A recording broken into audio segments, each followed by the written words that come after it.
1970년 11월 29일 오전 노르웨이 베르겐. 여느 날처럼 산행에 나선 아버지와 두 딸은 계곡에 버려져 있는 무언가를 발견하고 발걸음을 멈춥니다. 새까맣게 그을린 물체는 그 형체를 분간하기조차 힘들었는데요. 이를 확인하기 위해 좀 더 가까이 다가간 그들은 소스라치게 놀라며 뒷걸음질을 치고 말았죠. 그것의 정체는 바로 얼굴을 알아볼 수 없을 정도로 불탄 한 구의 시신이었습니다. 노르웨이 올리켄 산 북쪽 산기슭에는 이스다렌이라는 계곡이 위치해 있습니다. 현지어로 얼음의 계곡을 뜻하는 이곳은 산세가 매우 험하고 눈이 자주 내리는 곳이었는데요. 실족하여 목숨을 잃은 이들을 찾기조차 힘들어 중세시대 땐 죽음의 계곡이라 불리기도 했죠. 때문에 이곳에서 등산객의 시체가 간혹 발견되는 것은 그렇게 충격적인 일은 아니었습니다. 그러나 이번에 발견된 시신은 이전의 것들과는 많이 다른 모습을 하고 있었는데요. 바닥에 등을 대고 누운 채 양팔로 제 몸을 끌어안고 있는 모습, 얼굴을 알아볼 수 없을 정도로 불에 타 새까맣게 그을린 흔적, 시신 주위에 여기저기 널브러져 있는 여러 물건들. 죽은 이의 마지막 모습은 단번에 설명할 수 없는 여러 질문들을 쏟아냈죠. 곧바로 수사에 착수한 경찰은 시신의 성별이 여성이라는 점을 알아냅니다. 부검 결과 직접적인 사인은 일산화탄소 중독으로 확인되었는데요. 또한 여성의 혈액과 위에서 수면제 80알 이상을 삼킨 흔적을 발견할 수 있었죠. 이러한 점을 종합한 수사당국은 사건을 다음과 같이 정리하였습니다. 자신의 신변을 비관한 여성이 극단적인 선택을 하기 위해 죽음의 계곡 이스다렌으로 향했고 그곳에서 다량의 수면제를 복용했다. 곧 정신을 잃은 그녀는 미리 피워둔 불 위로 쓰러져 자신만의 방법으로 죽음을 맞이했다. 특히 시신 주위로 원을 그리듯 배치된 물건들은 단순한 의문을 넘어 기묘해 보이기까지 했는데요. 이에 당시 현장에 있던 수사관 토르모드 본스는 마치 어떠한 의식이 있었던 것 같아 보인다고 말하기도 했죠. 물품을 수습하던 경찰은 이상한 것을 한 가지 더 발견하게 됩니다. 고무장화, 시계, 우산, 보석, 불을 낼 때 쓴 것으로 보이는 성냥과 화염병, 떨어져 있는 수면제들, 이 밖에 유품으로 보이는 물건들까지. 근데 잠깐, 이건 뭐지?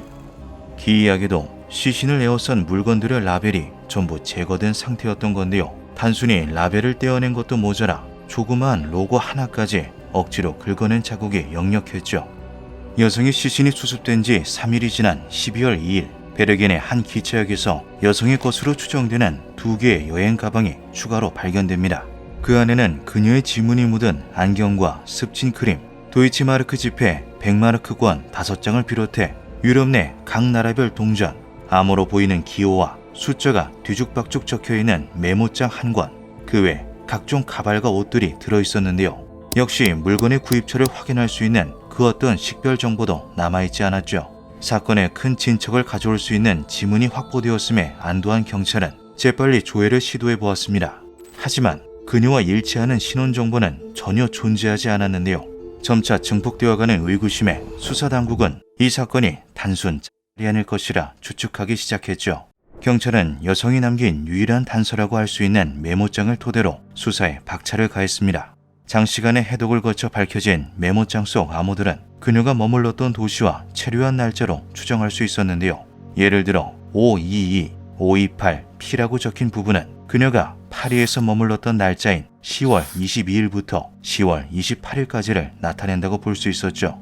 해당 방식으로 나머지 암호들을 마저 분석해보면 그녀가 생전에 트론헤임, 스타방에르, 모울드 등 유럽 각국의 수많은 도시를 오갔다는 점을 유추할 수 있었습니다. 곧바로 유럽 내 여러 호텔에 협조 공문을 발송한 수사팀은 수기로 작성된 투스객 정보의 필체를 수집해 분석에 들어갔고 그 결과 해당 여성이 작성한 것으로 보이는 투스객 카드를 확보하는 데 성공하는데요. 하지만 기입된 내용들은 수사의 진전은커녕 혼란만 가중시켰죠. 10월 29일부터 30일 켄트 출신의 클라우디아 닐센은 스타방에르의 K&A 호텔에 숙박했다. 10월 30일부터 11월 5일 뉴블렌의 출신의 알렉시아 자른 메르세지는 베르겐의 넵툰 호텔에 숙박했다. 11월 19일부터 23일 오스텐드 출신의 엘리자베스 레인 하우퍼르는 베르겐의 호르다 헤이멘 호텔에 숙박했다. 투스케 카드에 적힌 그녀의 이름은 전부 가명이었으며 생일과 직업, 출생지 등 신상 정보 또한 전부 조작된 것이었습니다. 오늘날과 마찬가지로 당시 대부분의 호텔에서는 외국인 투숙객의 경우 여권이나 그에 준하는 신분증 제시를 요구했는데요. 이러한 점을 미루어 볼 때 한 사람의 필체에서 여러 사람의 신상 정보가 나왔다는 것은 그녀가 자신의 신분을 숨긴 채 위조된 여권을 여러 개 사용했다고밖에 볼 수 없었죠. 확인된 투숙객 카드는 총 8개 이상으로 이는 못해도 8개 이상의 위조 여권을 가지고 있었다는 점을 시사했습니다. 도대체 그녀가 왜 어째서 이 같은 기행을 벌였는지에 대한 의문을 해소하기 위해 경찰은 목격자들의 진술을 확보하는 데 사력을 다했는데요. 다행히 호텔의 직원들과 호텔 앞에서 손님을 태웠던 택시기사의 증언을 통해 그녀에 대한 정보를 일부 파악할 수 있었죠. 거의 자기 방에만 머물렀어요. 주로 혼자 식사를 하였는데 어느 날은 두꺼운 모지 코트를 입은 남자분들과 같이 있기도 했고요. 분위기를 보아 사이가 썩 좋아 보이지는 않았던 것 같아요. 그 여자 호텔에 있는 동안 방을 3번이나 바꿨어요. 억양이 강한 영어를 사용했고 이상하게 마늘 냄새가 심하게 났어요. 또 어느 날은 긴 머리였다가 어느 날은 짧은 머리였다가 가발을 자주 착용하는 것 같았고요. 키는 한 160cm 정도 되어 보였고 잘 정돈된 긴 흑갈색 머리를 하고 있었지. 작고 둥고스름한 얼굴에 갈색 눈, 작은 귀를 가지고 있었는데 나이는 한 25? 근데 또 많게는 40까지도 보였던 것 같고. 여러 진술에도 불구하고 시시각각 행적이 뒤바뀌는 그녀에 대한 의혹들은 어째 점점 더 쌓여만 갔습니다. 증언을 토대로 간신히 여성의 몽타주를 그려내는 데 성공한 경찰은 노르웨이 언론을 통해서 그것을 대중에게 공개했는데요. 금세 국가의 화제거리로 떠오른 신원불명의 여인은 이후 이스다렌의 여인이라는 별칭으로 불리게 되죠.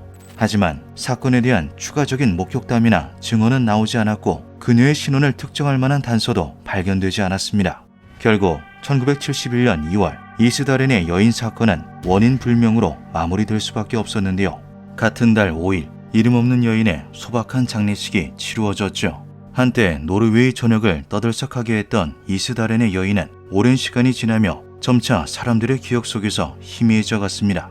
그러던 2016년 노르웨이 국영방송사의 다큐멘터리 부서 기자들이 과거 사건에 대한 아카이브를 뒤지던 중 우연히 이스다렌의 여인 사건을 접하게 되는데요. 이에 흥미를 느낀 보도팀은 곧바로 베르겐 경찰에 수사기록 열람을 요청했고 45년 만에 다시 그녀의 행방을 쫓는 탐사보도 프로젝트가 시작됐죠. 긴 세월이 흘렀음에도 불구하고 보도팀이 입수한 자료에는 여전히 미해결로 남아있는 그날의 이야기가 생생히 담겨 있었습니다. 사건의 경위를 되짚어가던 보도팀은 당시 현장에 가장 먼저 도착해 상황을 살폈던 전직 경찰 칼 할보르아스와 연락이 닿는 데 성공했는데요. 현장에 처음 도착하자마자 느껴졌던 것은 원인을 알 수 없는 악취였습니다. 향수 냄새도 아닌 것이 뭔가 화학약품 냄새 같았어요. 시신의 상태는 정말이지 보기 힘들 정도였죠. 제가 제일 궁금한 건 과연 그녀가 극단적인 선택을 한 게 맞냐는 겁니다. 제 기억으로는 경찰들 중 그녀의 죽음을 잤다고 생각한 사람은 아무도 없었습니다. 아스 또한 그날의 진실에 대해 아직까지도 의문을 가지고 있었죠.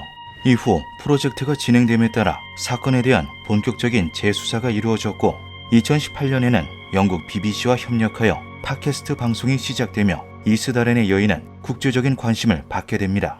그녀의 부검 보고서에는 여성의 이름, 생년월일, 사망일 모두 미상으로 기재되어 있었는데요. 연구팀은 발달한 최신 법의학 기술을 이용해 시신을 다시 살펴보기로 했죠. 법의학자 인게 모릴드 교수는 그녀의 치아로 안정 동위원소 분석을 실시하였습니다. 이는 치아의 구성 성분 중 특정 원소의 동위원소 비율을 분석하여 개인의 출생 지역과 생활 환경, 이주 경로 등을 추적하는 기법이었는데요. 사람의 치아는 한 번 형성된 이후 성질이 잘 변하지 않기에 이를 채취해 대조해보면 이 사람이 어디서 살았으며 무엇을 주로 먹었는지 알 수 있죠. 그 결과 밝혀진 내용은 다음과 같았습니다. 여성의 출생 시기는 1930년 전후일 것, 출생지는 독일 뉘른베르크 인근으로 추정되며 어린 시절에 프랑스와 프랑스 독일 국경 지역으로 이주한 흔적이 보임. 당시 노르웨이에서는 금으로 크라운을 씌우는 기술이 없었기 때문에 치료를 위해 다른 나라를 방문했을 가능성이 있음.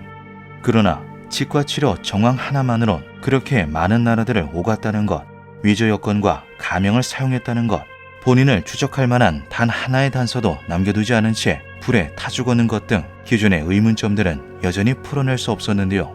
취재팀과 대중들은 새롭게 밝혀진 사실과 그동안의 의혹들을 종합해 몇 가지의 신빙성 있는 가설을 세워보기로 하죠. 첫째, 스파이설.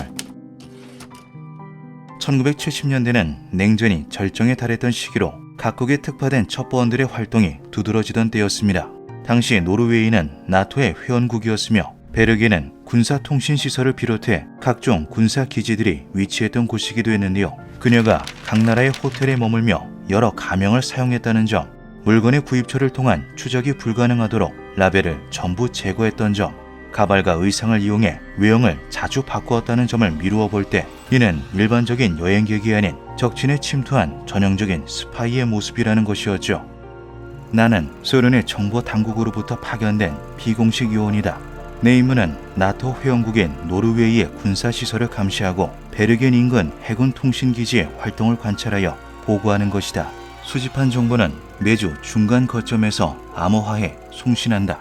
나는 수개월간 유럽 각지를 오가며 다양한 신분으로 위장했다.